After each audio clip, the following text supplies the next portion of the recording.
Several newly appointed government officials took their oaths of office before President Aquino today. They included 3 new ambassadors. Elena Luna filed this report. President Aquino began his official week by administering the oath of office of newly appointed ambassadors and government officials in Malacanang.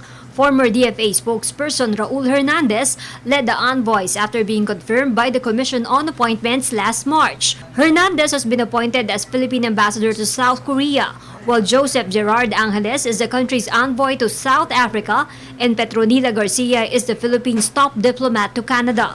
President Aquino also administered the oath of office of 2 undersecretaries of the Office of the Executive Secretary, former AFP Chief of Staff Eduardo Oban Jr. and former Malacanang Protocol Chief Marciano Painor Jr.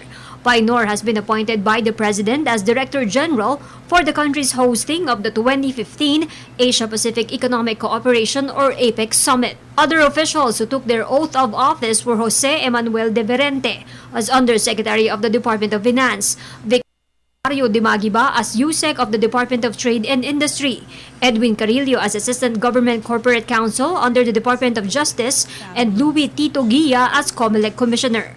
According to the palace, the president is also set to lead the nation in commemorating the Day of Valor on Wednesday.